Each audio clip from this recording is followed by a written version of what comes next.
അപ്പോൾ hello guys, ഇന്ന് നമുക്ക് പെരുന്നാൾ ദിവസമാണ്. പെരുന്നാൾ ദിവസമായിട്ട് പ്രത്യേകത എന്ന് പറഞ്ഞാൽ പള്ളി കഴിഞ്ഞ് വന്ന ഉടനെ ചിക്കൻ ബിരിയാണിയും ബാക്കി കാര്യങ്ങളും വീഡിയോ എടുക്കണമെന്ന് പറഞ്ഞിട്ട് ഇൻട്രസ്റ്റിംഗ് ആയിട്ട് ഇറങ്ങിപ്പോയി. ഞാൻ വന്നപ്പോൾ കാണുന്നത് വറുത്ത് കോരി വെച്ച കോഴിയും ബാക്കി വറുത്തുകൊണ്ടിരിക്കുന്ന കോഴിയെയാണ്.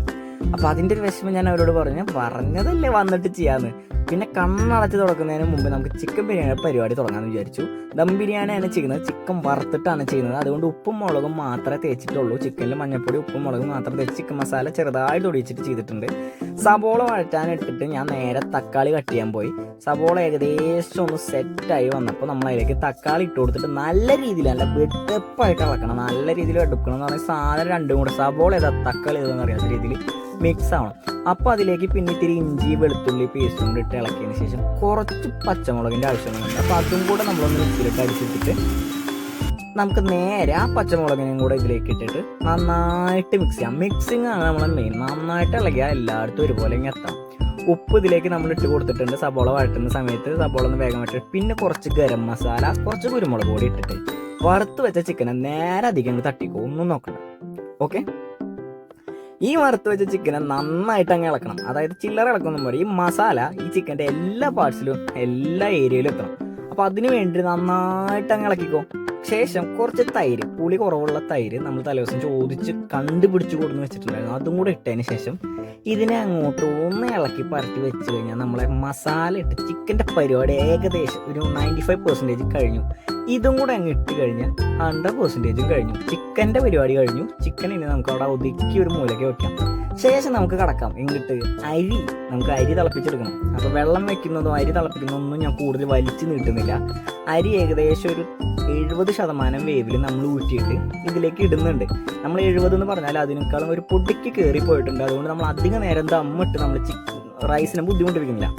കോരി ഊറ്റി വെള്ളം കളഞ്ഞ് നേരെ നമ്മൾ ചിക്കൻ്റെ പുറകെ മുകളിലേക്ക് ഈ അരിനെ നമ്മൾ അങ്ങോട്ട് വെടുപ്പായിട്ട് ഇട്ട് കൊടുക്കുക. അതായത് നല്ല ലെവലായിരിക്കണം, ഹോൾ ഉണ്ടാകരുതെന്ന് അറിയില്ല, അതുപോലെ ലെവലായിരിക്കണം. അതുപോലെ അങ്ങ് ഇട്ട് കൊടുത്തിട്ട് ഒന്ന് ലെവലാക്കി കുറച്ച് അതിൻ്റെ മേലെ ഓരോ ലെയറിൽ നമ്മൾ കുറച്ച് സവോള വറുത്തതും കുറച്ച് അണ്ടിപ്പരിപ്പും കൂടി ഇട്ട് കഴിഞ്ഞാൽ നമ്മുടെ ദമ്മിട്ട പരിപാടി അവിടെ അങ്ങോട്ട് കംപ്ലീറ്റ് ആയി. ഇനി ഇതിനെ മിക്സ് ചെയ്യലാണ് അടുത്ത പരിപാടി. മിക്സ് ചെയ്യാതെ ദമ്മാവില്ല.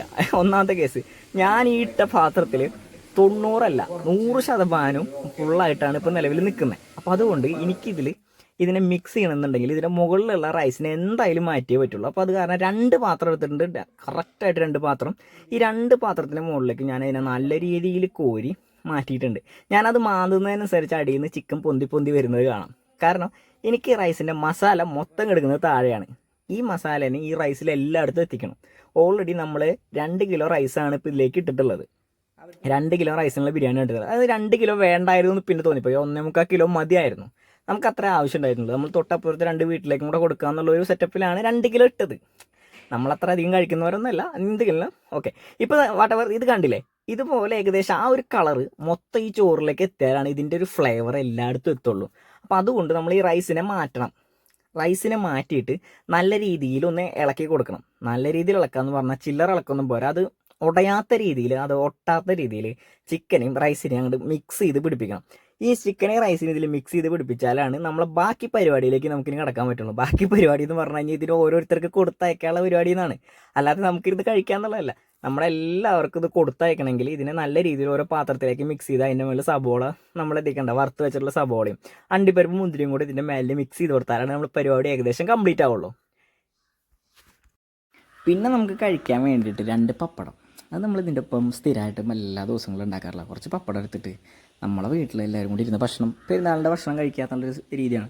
അതിന് വേണ്ടി ഞങ്ങൾ എല്ലാവരും കൂടെ എല്ലാവർക്കുള്ള ചോറ് വിളമ്പി എല്ലാവരും വിളിച്ച് ഞങ്ങൾ ഭക്ഷണം അടിപൊളിയായിട്ട് കഴിക്കുന്ന വീഡിയോ ഞാൻ ഇൻക്ലൂഡ് ചെയ്തിട്ടില്ല. അതൊക്കെ വിളമ്പുന്നൊരു വീഡിയോ, ജസ്റ്റ് എല്ലാവർക്കും ഉള്ള പാത്രത്തേക്കുള്ളത് വിളമ്പി വെക്കുന്നൊരു വീഡിയോ മാത്രമേ ഇതിലുള്ളൂ. അപ്പോൾ ഇത്രയൊക്കെ ഉള്ളൂ പെരുന്നാളിന് ഭക്ഷണം ഉണ്ടാക്കുന്ന വിശേഷങ്ങൾ. അപ്പോൾ ഇത്ര എളുപ്പത്തിലാണ് നമ്മൾ ചിക്കൻ ബിരിയാണി ഉണ്ടാക്കിയിട്ടുണ്ടല്ലോ. വളരെ സിമ്പിളാണ്. അപ്പോൾ എല്ലാവരും വീട്ടിൽ ട്രൈ ചെയ്ത് നോക്കാം. മാത്രമല്ല വീഡിയോ ഇഷ്ടപ്പെട്ട് കഴിഞ്ഞാൽ എല്ലാവരും ലൈക്ക് ചെയ്യണം, ഷെയർ ചെയ്യണം, സബ്സ്ക്രൈബ് ചെയ്യണം. അപ്പോൾ അത് മറക്കണ്ട, എന്നാലും നമുക്ക് പിന്നെ ഇങ്ങനെ വീഡിയോ ചെയ്യാനുള്ളൊരു ഇൻട്രസ്റ്റ് കയറി വരുള്ളൂ. അതുകൊണ്ടാണ്. അപ്പോൾ ഓക്കെ ഗൈസ്, ബൈ.